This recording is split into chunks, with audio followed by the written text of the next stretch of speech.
దివ్యవాణి TV ప్రేక్షకులకు నమస్కారం. Good Samaritan కార్యక్రమానికి స్వాగతం. ఈ రోజుల్లో బాల్యం అనేది ఎంతో ఉన్నతమైంది, పవిత్రమైంది. బాలుల జీవితాలు ఎన్నో విధాలుగా ఛిద్రమైపోతున్నాయి. బాలుర బంగారు భవిష్యత్తును నాశనం చేసే వ్యవస్థ కూడా ఈ రోజుల్లో ఉంది. అటువంటి ఈ లోకంలో ఎందరో చిన్నారుల జీవితాలలో వెలుగు రేఖగా అటువంటి ఉన్నత ఆశయాలతో బాల్యం చైల్డ్ కేర్ అనే ఒక వ్యవస్థను స్థాపించి దాని ద్వారా ఎంతోమంది చిన్నారుల జీవితాలలో వెలుగు నింపుతున్నటువంటి శ్రీ కేతం రాధాకృష్ణ గారు నేటి గుడ్ సమరిటన్ కార్యక్రమంలో మంచి సమరయుడు.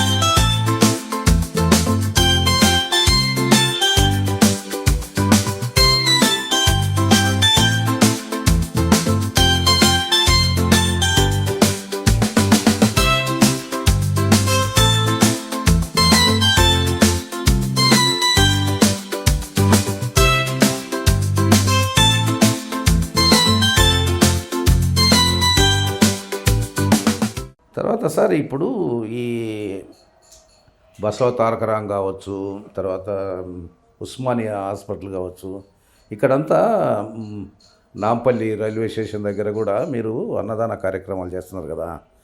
లయన్స్ క్లబ్ తోటి మీ టైఅప్ అంటే మీ యొక్క అండర్స్టాండింగ్ ఎట్లా సార్? అది లయన్స్ క్లబ్ వాళ్ళు మాకు మేము ఇక్కడ ఇప్పుడు యాక్చువల్ ఏంటంటే ఈ హాస్పిటల్స్లో వచ్చే పేషెంట్స్కి అనుకోకుండా ఒక వీక్ వచ్చాడు. ఆ వీక్లో డాక్టర్ లేడు. వాళ్ళు అనుకోండి ఎగ్జాంపుల్ ఫ్రైడే వచ్చాడు, మీరు మండే సండే రండి అంటే వాడు సండే నుంచి కర్ణాటక వచ్చే పేషెంట్, ఆంధ్ర తెలంగాణ వచ్చే పేషెంట్ మర్నాడు మళ్ళీ రాలేడు. అందుకే వాళ్ళు ఏం చేస్తారంటే ఈ చుట్టుపక్కల రైల్వే స్టేషన్లో, బస్ స్టాండ్లో, హాస్పిటల్ చుట్టుపక్కల పడుకుంటారు. అయితే వాళ్ళు పోయి రావాలంటే వాళ్ళకు మళ్ళీ 1500, 2000, 3000 ఖర్చు, టైం ఖర్చు. ఎందుకంటే డాక్టర్ ఆ టైంలో ఉన్నాడు కాబట్టి వీళ్ళు ఇక్కడిక్కడే ఉంటారు. అటువంటి అటెండర్స్ కూడా మేము ఫుడ్ పెడుతుంటప్పుడు మా ఒక భావన చూసి లయన్స్ క్లబ్ వాళ్ళు ఈ నాంపల్లి రైల్వే స్టేషన్ దగ్గర చేస్తున్న ఫుడ్కి వాళ్ళు మాకు 4 months వరకు మాకు ఫుడ్ మేము మీకు సపోర్ట్ చేస్తాము అని చెప్పేసి అన్నారు. 4 months కూడా నాకు తెలిసి బహుశా ఈ మంత్తో అయిపోతుంది అనుకుంటా. లాస్ట్ 3 months నుంచి చేస్తున్నారు వాళ్ళు. ఈ మంత్ అయిపోతుంది. వాళ్ళు చేసినా సపోర్ట్, లయన్స్ క్లబ్ వాళ్ళు చేసినా చేయకున్నా మేము మాత్రం పేషెంట్స్కి ఏదైతే వీళ్ళ అవసరం ఉంటుందో ఆడ మేము ఖచ్చితంగా మేము ఫుడ్ పెడతాం. 2021లో స్టార్ట్ అయింది. ఇది 25 years నుంచి కంటిన్యూ నడుస్తుంది. మధ్యలో కొన్ని రోజులు ఫైనాన్షియల్లీ కొంచెం ప్రాబ్లం ఉండట్లా మాది ఆపేసాల్సి వచ్చింది. ఎందుకంటే మాకు ఖర్చు అనేది ఒకటి లేదు కాబట్టి ఇటు ఫుడ్ ఇక్కడ ఇది, అక్కడ ఉస్మానియాది, ఇక్కడ పిల్లల హోము ప్లస్ ఇవన్నీ చూసుకోవాలి కాబట్టి అన్ని మీద ఫోకస్ చేయాలి. మధ్యలో ఆపినాం. మళ్ళీ యథావిధంగా కంటిన్యూ అవుతుంది.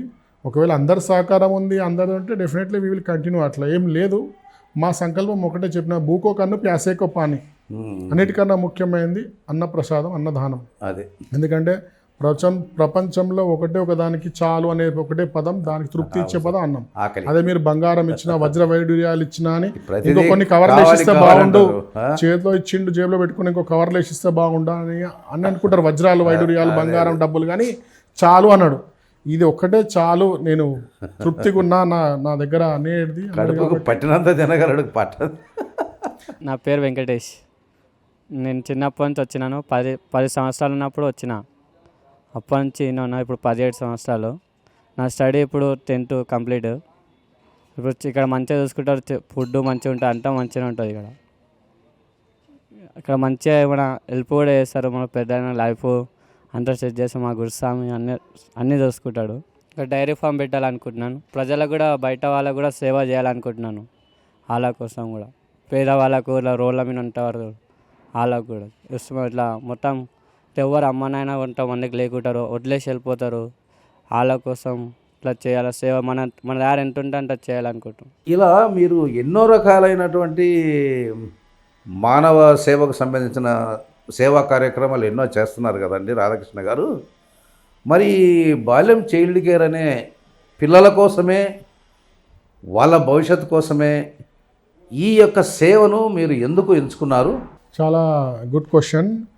మేము వాస్తవానికి మేము కొన్ని ఇన్సిడెంట్ చూసినప్పటికీ ఎట్లా ఉంటుందని అంటే పరిస్థితి, ఒక తల్లి తండ్రి ఏదైనా కారణాల చేత చనిపోతారో, అది యాక్సిడెంట్ చనిపోవచ్చు, సూసైడ్ కావచ్చు, మర్డర్ కావచ్చు, ఇంకేమన్నా కావచ్చు. చాలామందిలో అటువంటి పిల్లలు ఎక్కడ పోతారో న్యూస్లో చూస్తుంటాము. ఆ పిల్లగాడు చనిపోయిండు, తల్లిదండ్రులు చనిపోయినరు అన్న తర్వాత అనాథ అయ్యిండని. ఆ పిల్లగాడు ఎక్కడ పోతారో చాలామంది తెలియదు. ఓకే, అందరూ ఏమనుకుంటారంటే పోలీస్ స్టేషన్ ఉంటాడో, జైల్లో ఉంటాడో, ఎక్కడికి ఉంటారో అనేది వాళ్ళది. అయితే మనం బ్యాస్ ఏం చేసిందనంటే ఇటువంటి పిల్లల్ని చేరతీయాలి.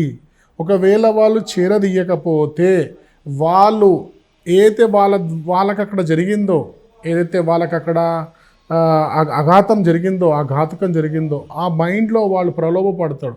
ఆ మైండ్ అంతా వాని ముంగడ జరిగిన మర్డర్ కానీ, సూసైడ్ కానీ, యాక్సిడెంట్ కానీ, ఇంకేదైనా కావచ్చు, ఇంకేమైనా గొడవలు కావచ్చు, దాని ద్వారానే వాడు అనాథ అవుతాడు ఆ బాబు. అయితే అప్పుడు ఆయన ముందు జరిగిన ఏదైతే ఇన్సిడెంట్ ఉందో ఆ ఇన్సిడెంట్ వల్ల ఆయన బాగా డిస్టర్బ్ ఉంటాడు. ఆ డిస్టర్బ్ ఉన్న వ్యక్తి ఏమవుతాడు, ఇప్పుడు ఎరిగిన గాలిపటం తెగిన గాలి ఎక్కడ పోతుంది, ఎక్కడ గాలి వస్తే అక్కడ పోతుంది. అట్లా ఈ పిల్లల్ని టార్గెట్ చేసే కొన్ని సంఘ విద్రోహ శక్తులు ఉంటాయి. వీళ్ళనే ప్రత్యేకంగా ఎన్నుకుంటారు, వీళ్ళను ట్రాపింగ్ చేస్తారు, వీళ్ళకి రెక్కి నిర్వహిస్తారు. ఎవరైతే ఆ బాబు చనిపోయిన ఇంట్లో ఉంటాడో ఆ బాబు మీద దృష్టి ఎక్కువ ఉంటుంది. వీళ్ళని యాంటీ సోషల్ యాక్టివిటీస్ చేస్తారు. అంటే వాళ్ళను ఒక ఉగ్రవాదుల్లాగానో, ఒక గూండాల్లాగానో, ఒక మాదక ద్రవ్యాలు సప్లై చేసే వాళ్ళలాగానో, వాడికి 50-100 ఇచ్చి ఒక బిర్యానీ పొట్లం ఇస్తే వాడు ఒక పేద డ్రగ్స్ ప్యాకెట్ తీసుకుపోయి ఇక్కడ మట్టిస్తాడు. పిల్లల ద్వారా ఎక్కువ ఇటువంటి కార్యక్రమాలు చేపిస్తారు. ఎందుకంటే పిల్లల క్వశ్చన్ ఏడు కాబట్టి. సెకండ్, కొంతమంది ఇటువంటి కొన్ని సెక్స్ వర్కర్లు ఈ పిల్లల్ని కొంతమంది మాత్రమే వీళ్ళని వాడుకుంటారు. ఎందుకంటే వీళ్ళ మీద జునేలు కాబట్టి, వీళ్ళ మీద ఎక్కువ కేసులు పెట్టరు కాబట్టి, వీళ్ళ మీద ఎక్కువ అది ఉండదు కాబట్టి వీళ్ళని ఎక్కువ ఎంచుకుంటారు. సో మన ఉద్దేశం ఏంటంటే, ఆల్రెడీ ఇన్ని యాక్టివిటీస్ మేము చేస్తున్నప్పుడు కూడా ఫుడ్ కానీ, వాటర్ కానీ, మెడికల్ సర్వీసెస్ కానీ, పేషెంట్ సర్వీసెస్ కానీ, ఇవన్నీ స్వచ్ఛందంగా అన్నీ ఫ్రీగానే చేస్తున్నాం మేము ఈ రోజు వరకు కూడా. ఇది ఎందుకు ఎంచుకున్నామనంటే, ఒకవేళ ఈ పిల్లల్ని మనం తీర్చిదిద్దకపోతే, వీళ్ళకు ఒక మంచి భవిష్యత్తు తయారు చేయకపోతే వీళ్ళు నాశనం చేసుకోవడమే కాకుండా వాళ్ళ చుట్టూ ఉన్న పరిక్రమలు, వాళ్ళ చుట్టూ ఉన్న పరిస్థితులను, వాళ్ళ చుట్టూ మనుషులను డ్యామేజ్ చేస్తారు, సొసైటీని డ్యామేజ్ చేస్తారు, దేశాన్ని, రాష్ట్రాన్ని. ఇవాళ ఒక టెర్రరిస్ట్ అయినా ఊరికే టెర్రరిస్ట్ కాడు, వానికి సరైన దారి దొరక టెర్రరిస్ట్ అవుతాడు. ఒక దొంగ ఉన్నాడు అనుకోండి, వానికి ఎందుకురా మనము చేస్తున్నావు అని చెప్పేసి వానికి ఒక మంచి దారిలో పెడితే వాడు మారిపోయిన దాఖలాలు చాలా ఉన్నాయి. అర్థమైందా? అట్లా ఈ పిల్లలు కూడా రేపు అట్లాంటి చెడు బారిన పడకుండా, చెడు దారిలో పోకుండా చూడాలని ఇటువంటి పిల్లల్ని తొందరగా వాళ్ళు గ్రాప్ చేస్తారు. కాబట్టి ఈ పిల్లల మీద మేము ఎక్కువ ఫోకస్ చేసి, ఇటువంటి పిల్లలు ఆర్ఫన్స్, అంటే మేమైతే ఆర్ఫన్స్ అన్నాము, ఎందుకంటే మేము ఉన్న తర్వాత అనాథ ఎట్లా అవుతాడు? తల్లి ఉన్నా తండ్రి ఉన్నా ఇద్దరు లేకున్నా వాడు అనాథ కాడు. ఎందుకంటే మేమందరం ఉన్న తర్వాత అనాథ కాడు. కాకపోతే ఏంటంటే పబ్లిక్ అంటారు ఇది అనాథాశ్రమం అంటారు.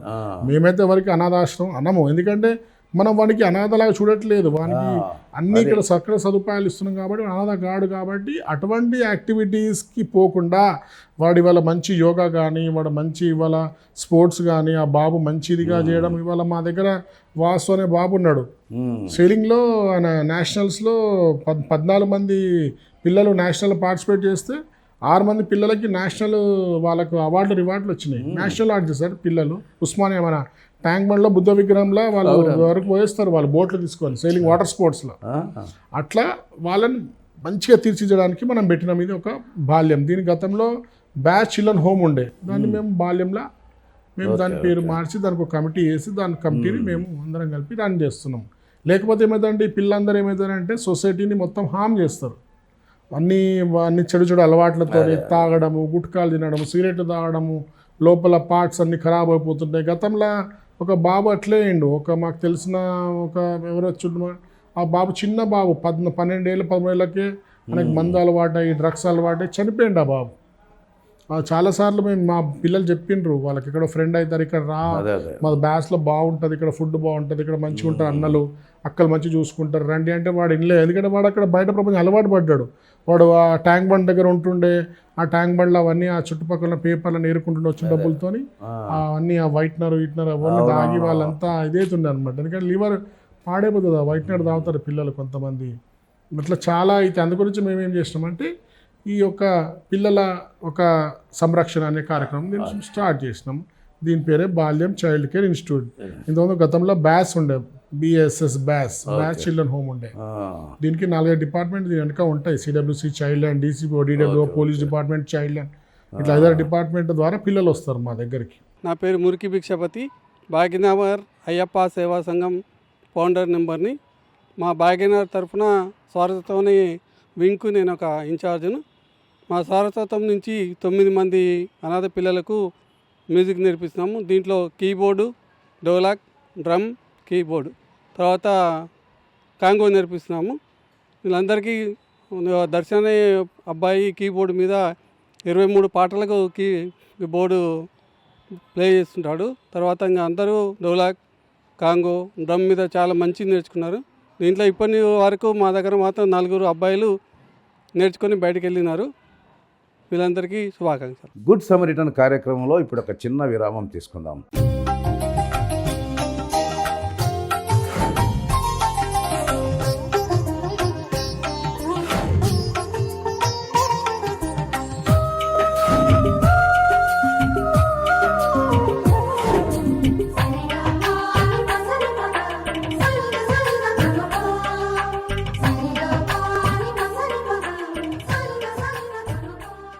గుడ్ సమరిటన్ కార్యక్రమానికి తిరిగి స్వాగతం.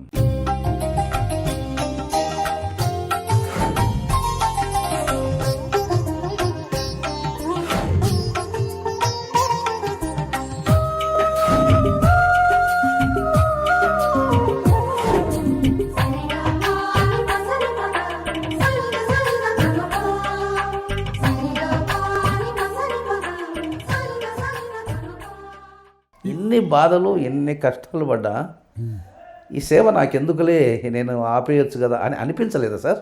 అంటే నాకు అనిపించలేదు. కొంతమంది మధ్యలో మా ఫాదర్ వాళ్ళు కొంతమంది అపోజ్ చేసారు. ఓకే, అయితే ఇంత రిస్క్ తీసుకొని ఇంత చేయాల్సిన అవసరమా, అది ఇది అట్లా ఇట్లా ఇదే అన్నారు. అంటే ఇది ఏం సార్ అంటే రోజు ఒక బాంబు మెడల్ పెట్టుకుని తిరగడం అనమాట ఈ సర్వీసెస్. అది ఎప్పుడు వెళ్తుందో తెలియదు, అయినా కూడా ఎప్పుడు ఇది కాలేదు. సో వాళ్ళందరూ మా ఫాదర్ అది ఏంది ఇంత సర్వీసు, ఇంత అవసరమా అట్లా ఇట్లా అంటే చాలా ఇదవుతుండే. నేను ఎన్ని చేస్తున్నావు, నువ్వు వ్యాపారం వదిలిపెట్టుకొని నేను అందరికీ నేను పెద్ద మనుషులను కూర్చోబెట్టి నేను అది పెడతా పంచాది పెడతా అంటారు కదా సార్ ఊళ్ళల్లో అని అన్నారు. నేనన్నా నీ ఇష్టం ఉన్నట్టు చేసుకోక, నేను చేసేది మాత్రం నా అంతరాత్మకు తెలుసు అని నేను ఎక్కువ ఆయన చాలా గౌరవిస్తా, చాలా భయపడతా. ఆయన అంటే గౌరవం, ఇప్పుడు లేరు ఆయన. కానీ ఆయన ఎప్పుడు నమ్మకం కలిగింది అని అంటే ఆయన ఫ్రెండ్ ఒక ఉన్నాడు.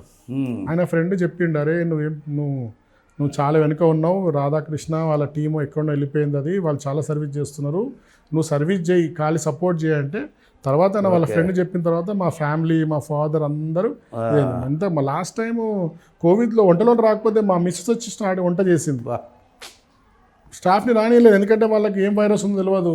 ఒక 4-5 డేస్ తను వచ్చి వంట చేసింది. మళ్ళీ దాన్ని చూసి నేను ఈ కోవిడ్లో మన ఫుడ్ డిస్ట్రిబ్యూషన్కి ఎవరు వంటలో రాలేదు. నేను ఫోన్ చేశాను రాత్రి 10 గంటలకు 11 గంటలకు ఫోన్లో మాట్లాడు వంటలో వాళ్ళతో.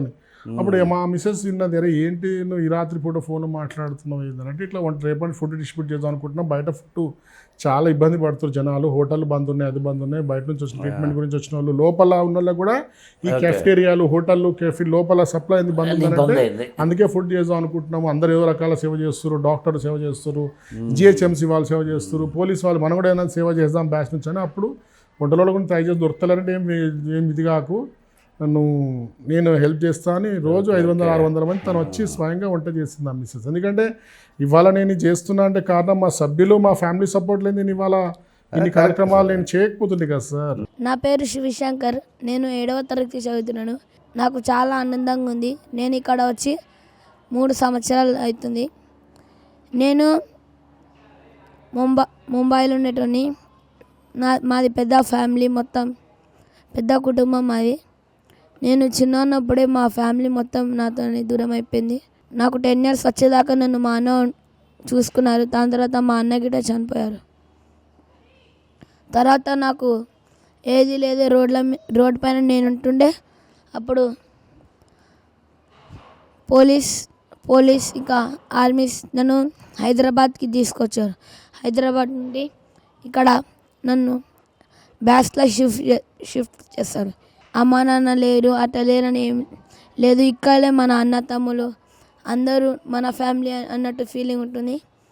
ఇంకా నా కోరిక ఏంటంటే జీవితంలో ఒక పెద్ద ఆర్మీ ఆఫీసర్ అయినా అవ్వాలని ఉంది. అది నా వల్ల వీలు కాకపోతే ఒక మంచి యాక్టర్ అయి ఈ ఆశ్రమం గురించి ఒక మూవీ తీయాలని నా ఆశ. ఇండివిజువల్గా ముందుకు పోవడం అనేది ఒక సహకారం లేకుండా, అది దాంతోపాటు మరి మీ మెంబర్స్ కూడా రియలీ దే ఆర్. నిజం సార్, నిజం. ఇదైతే మా మెంబర్లు నాకు ఒక దేవుడు ఇచ్చిన ఒక గాడ్ గిఫ్ట్. అదే ఎందుకనంటే ఘర్ముట్టి సవాలాక్ అంటే ఒక్కొక్క పిడికిలతోని మనము ఇది చేస్తుంటే 1,00,000 పిడికిలు అవుతాయి అనమాట. నువ్వు ఘర్ముట్టి సవాలాక్ అంటే ఓకే, ఒక్కొక్క పిడికి అట్లా మాకు ప్రతి ఒక్క మెంబరు నువ్వు ముందుకు మేము ఉన్నామని వెనక అని చెప్పేసి కొందరు ఆర్థికంగా, కొందరు మనం ఏమంటారు మోరల్ సపోర్ట్, కొందరు ఫిజికల్ సపోర్టు చేసిర్రు. చాలా చెప్పినా కదా సార్, ఇంతకుముందు 5 కేజీల బియ్యం కోసం 5.5 పోయాల్సిన అది మేము మర్చిపోలేము. ఆ సమయం కొన్నిసార్లు అలా వస్తుంది. చెప్తున్నా సార్, ఒక్కొక్కసారి జేబులో పైసలు 20 రూపాయలు 30 రూపాయలు లేకుండా కూడా హోమ్ ఈ సర్వీసెస్ నడిపించినాం. చూడండి మరి, అప్పుడు భయపడ్డాము అసలు ఎట్లా అవుతుంది ఏమవుతుంది అనుకున్నాం. కానీ పైన పరమాత్మ ఉన్నాడు సార్. మన లోపల ఎటువంటి కల్మషం మాయల లేనప్పుడు భగవంతుడు ఎక్కడి నుంచో మనకు సహకరిస్తాడని చెప్పడానికి ఇది ఒక చక్కని ఉదాహరణ, ఇంతకంటే పెద్ద ఉదాహరణ. దీని తర్వాత ఎన్నో రకాల మలుపులు తిరిగింది మా ఆర్గనైజేషన్. అయినా కూడా ఎప్పుడు మేము దానికి ఏడా కూడా మేము దానికి ఇది చేయలేము. మనం చేస్తున్న పని మంచి పని. ఇవాళ ఈ బ్యాచ్ ద్వారా లబ్ధి పొందిన వాళ్ళు ఇక్కడ స్టాఫ్ కానీ, ఇక్కడ పిల్లలు కానీ, చుట్టుపక్కల కానీ లక్షల వేల మంది ఉన్నారు. వాళ్ళందరూ బ్లెస్సింగ్స్ వల్లే ఇవాళ మేము చేయగలుగుతున్నాం చెప్పి మేము ఎందుకు అనుకుంటున్నాం కాబట్టి ఇవాళ మేము ఈ కార్యక్రమాలు చేయగలుగుతున్నాం. ముందుకు పోతుంది. లేకపోతే ఎట్లా సార్ ఈ సొసైటీలో ఇంత యాంత్రికమైన జీవితంలో, ఇంత బిజీ షెడ్యూల్లో ఇటు మా ఫ్యాక్టరీలు చూసుకుంటూ, మా షాపులు చూసుకుంటూ, సంసారాలు చూసుకుంటూ, హెల్త్లు చూసుకుంటూ ఇవన్నీ చేయాలంటే ఇది చిన్న విషయం కాదు. ఇది బ్లెస్సింగ్స్ పైవాడు. మనం చేస్తలేం, వెనక ఒక శక్తి మనం నడిపిస్తుంది. మనం చేయడం ఎంత సార్, మన నిమిత్త మాత్రులమ్మా. మన దగ్గర ఇవన్నీ మనం చేయలేం. ఈ స్కిల్స్ అసలు నేను మీ ముందు నేను మాట్లాడతాను కూడా నేను అనుకోలే. ఈరోజు మీరు మాట్లాడమన్నారు, నాకు భయం అవుతుంది. ఎందుకంటే నేను 10th క్లాస్ ఫెయిల్ ఉన్నా, నాకు అసలు మాట్లాడడానికి రాదు. అయినా కూడా ఆ ఒక్క గతంలో జరిగిన ఏవైతే ఎక్స్పీరియన్సెస్ ఉన్నాయో, గతంలో జరిగిన ఏవైతే ఇబ్బందులు అవి నన్ను మాట్లాడిస్తున్నాయి తప్ప వాస్తవానికి నేను ఎక్కువ చదువుకోలేదు. మాట్లాడేది నా కూడా కొన్ని సందర్భాలలో అది కూడా నాకు అది కాదు. ఈరోజు నా ఫ్రెండ్ సౌమిత్ బర్త్డే కారణంగా మేము బాల్యం చైల్డ్ కేర్కి వచ్చాము. ఇక్కడ ఎవ్రీ ఇయర్ మా ఫ్రెండ్ మేము అందరం కలిసి ఇలానే ఫుడ్ డొనేషన్ చేస్తాము. అదే కారణంగా మేము ఇక్కడికి వచ్చాము. ఇంకోటి మేము ప్రతి ఇయర్ మాతో పాటు మా ఫ్రెండ్ ఉండేవాడు హరీష్, అతను మేము కొన్ని రీజన్స్ వల్ల అతను ఇప్పుడు మాతో లేడు. We miss Harish. అండ్ అందరూ మాలాగే సపోర్ట్ చేస్తూ మేము ఇక్కడ చేయడానికి కారణం ఏంటంటే ఈ ఆర్ఫనేజ్లో ఈ పిల్లల్ని చూస్తే మాకు చాలా బాధేసింది. వాళ్ళని చూసుకునే వాళ్ళు ఎవరు లేక, వాళ్ళ పేరెంట్స్ వాళ్ళ దగ్గర లేక వాళ్ళు ఎంతో ఫేస్ చేసేవాళ్ళు. కానీ వాళ్ళకి ఈ ఆర్ఫనేజ్ వల్ల వాళ్ళు కొంచెం సపోర్ట్తో ఇక్కడ ఉండగలుగుతున్నారు. వాళ్ళకి స్టడీ ప్రాబ్లం లేకుండా హ్యాపీగా ఉంటున్నారు. మాలాగే అందరూ వాళ్ళకి తోచినంత సహాయం చేయగలరని మేము కోరుకుంటున్నాం. అండ్ ఇంకోటి, ఎవరికి ఎంత వీలైతే అంత సపోర్ట్ చేస్తూ వాళ్ళకి ఫుడ్ కానీ లేదా క్లాత్స్ కానీ ఎవరికి ఎంత వీలైతే అంతలో వాళ్ళకి సహాయం చేస్తూ హెల్ప్ చేయండి. చక్కని వివరణ, మీరు చేస్తున్నటువంటి సేవలు, మీ మానవత్వము చాలా గొప్పది. ఇటువంటి మహోన్నతమైనటువంటి సేవ అంటే ఇంకోటి గుర్తొచ్చింది నాకు. గతంలో ఈ మధ్యనే నాకు తెలిసి ఒక 2-3 months బ్యాక్ ఒక చెత్త కుండీలో, కచరా కుండీలో ఒక బుజ్జి అనే ఒక అతన్ని పేపర్లో కూడా వచ్చింది సార్, పేపర్లు వచ్చింది. అది మేమే చేసినాం. అయితే పడేసి పోతే మేము ఏం చేసినామంటే ట్రేస్ అవుట్ చేసి అక్కడెక్కడ చూసేసి పోలీస్ కంప్లైంట్ ఇస్తే వాళ్ళు కూడా ఓకే ఇటువంటివి ఉంటాయి సార్, అది లేదు సార్ ట్రేస్ అవుట్ చేస్తే ఫోన్ చేస్తే వాళ్ళ ఇంటికి ఫోన్ చేస్తే అయ్యా మీ ఫాదర్ ఇట్లా పడేసిపోయినరు, మరి కరెక్టా కాదనంటే మీరు ఒక్కొక్క ఫోన్ చేస్తే మేము ఉన్నాం, ఇంకో ముసలాం ఉంది మా ఇంట్లో, ఆమె కూడా వదిలేసిపోతామని మాకు వార్నింగ్ ఇచ్చారు. వాయము వద్దురా బాబు ఇది అని చెప్పేసి ఆ పేషెంట్కి మేము దాదాపు ఒక 2.5-3 months హాస్పిటల్ ట్రీట్మెంట్ చేయించి వాళ్ళకు మొత్తం టోటల్ మొత్తం కాలికి ఆ మురికి కుప్పల ఆ చెత్తకు ఉన్నప్పుడు కాలు మొత్తం సెలలైటిస్ అయింది. ఇన్ని పురుగులు సార్, బా 3 యాసిడ్ బాటిల్ పోసినప్పుడు ఇంకా పురుగులు వస్తూనే ఉన్నాయి. అది వాళ్ళు అదపోస్తారనమాట, అదేదో లిక్విడ్, అది మన అది ఏదో అది ఉంటుంది సార్, అది చాలా పవర్ఫుల్ ఉంటుంది. అవును. అది ఇంతకుముందు ఆ అమ్మాయి కూడా పోసినాం, అనురాధ పేషెంట్ ఎత్తులో పోసినారు. మళ్ళీ సెల్లైడ్ అయినప్పుడు లోపల మొత్తం ఇట్లా తినేసేసినాయి. అప్పుడు ఆయన ట్రీట్మెంట్ చేసినాం సార్. 2.5-3 months వరకు మంచిగా అయ్యింది. తర్వాత ఒక ఓల్డేజ్ హోమ్ వేసేసినాం. తర్వాత మా బాధ అదే, మా దగ్గర ఓల్డేజ్ హోమ్ లేదు. మా కాన్సెప్ట్ కూడా ఉంది ఓల్డేజ్ హోమ్, ఎందుకంటే ఇటువంటి సర్వీస్ అన్ని మా హోమ్లో పెట్టుకుంటే వేరే వాళ్ళని బతలాడాలి, లేకపోతే వాళ్ళ ఫోన్ చేసి బతలాడాలి. మాకు కూడా డెఫినెట్లీ ఎవరైనా స్వచ్ఛంగా ఉన్న ఇది సహకరిస్తే, ఇప్పుడు ఎగ్జాంపుల్ ఈ స్థలం టీక్యాట్ వాళ్ళు ఇచ్చారు, మాకు తెలంగాణ క్రికెటర్స్ వాళ్ళు ఇచ్చారు మా సర్వీసెస్ చూసి. ఇప్పుడు మేము ఉన్న ప్రాంగణం అంతా వాళ్ళదే, మలక్పేట వాస్తవం. అట్లనే మాకు కూడా ఏదైనా ప్లేస్ అట్లనే మేము డెఫినెట్లీ మేము ఓల్డేజ్ హోమ్ ప్లాన్ చేస్తాం, స్కూల్ ప్లాన్ చేస్తాం. మా కాన్సెప్ట్ అదే అనమాట. అంటే ఎవరన్నా వచ్చి మేమున్నా మీ వెనక అంటే డెఫినెట్లీ మేము మా సర్వీసెస్ చేస్తాం. అందుకే అట్లా ఆ బుజ్జికి వాళ్ళ పేరెంట్స్కి నేను ఫోన్ చేసి ఇంకొక మా ఇంట్లో ఇంకో ముసలాం ఆవిడ వదిలేసేస్తున్నారు అన్న, దండం పెట్టేసి ఆ పేషెంట్కి ట్రీట్మెంట్ చేసి ఓల్డేజ్ హోమ్ పంపించేస్తున్నాం. మళ్ళీ బతకలేదు, మళ్ళీ చనిపోతే కూడా మేము అందుకే అంటే మేము వదలం సార్. ఒక్కసారి ఆ పేషెంట్ని కానీ ఆ కేసుని కానీ మేము ట్రీట్ చేస్తే దాన్ని మేము లాస్ట్ వరకు వదలం అనమాట. బ్యాస్ అనేది ఒక పట్టు దాన్ని వదలదు అనమాట. ఆ సర్వీసెస్ని అది ఎంత కష్టమైన నష్టమైన ఆర్థికంగా ఏమి ఇబ్బందులు అవసరం ఉంటే అప్పు చేసినా సరే కానీ ఆ సర్వీస్ని మధ్యలో ఆపుకోదన్నమాట. ఈ 17-16 యాక్టివిటీస్ ఏదైతే మీకు చెప్పినా కదా, 7 సంవత్సరాలకి జరిగేటి నిరంతరం ఈరోజు కూడా జరుగుతూనే ఉంటాయి సార్. ఇది ఒక సిస్టమ్ లాగా మేము దీన్ని చేసినాం. మా సభ్యుల సహకారంతో డోనర్లు కూడా మాకు చూస్తారు, మా నమ్మకం చూసి వాళ్ళు స్వచ్ఛందంగా కూడా కొంతమంది బియ్యం ఇస్తారు, కొందరు పప్పు ఇస్తారు, కొందరు వాళ్ళకి సర్వీస్ చేస్తారు. మాకు ఈ ఇంకా ముందుకు పోవాలనే ఉంది. డెఫినెట్లీ మేము కొంచెం కొన్ని ఇబ్బందుల వల్ల మేము ముందుకు పోలేకపోతున్నాం. మెయిన్ ఏంటంటే ఇబ్బందులు అంటే కొన్నిసార్లు ఆర్థికంగా ఇంకా వేరే ఇబ్బంది ఏముంటుంది, దాంట్లో ఇబ్బంది. కేతం రాధాకృష్ణ గారు, మీరు చేస్తున్నటువంటి ప్రతి సేవ ప్రతి మనిషి హృదయంలో, ప్రతి చిన్న పిల్లాడి భవిష్యత్తుకు ఎన్నో విధాలుగా పునాదులు వేస్తున్నారు. మీకు నిజంగా మా యొక్క అభినందనలు.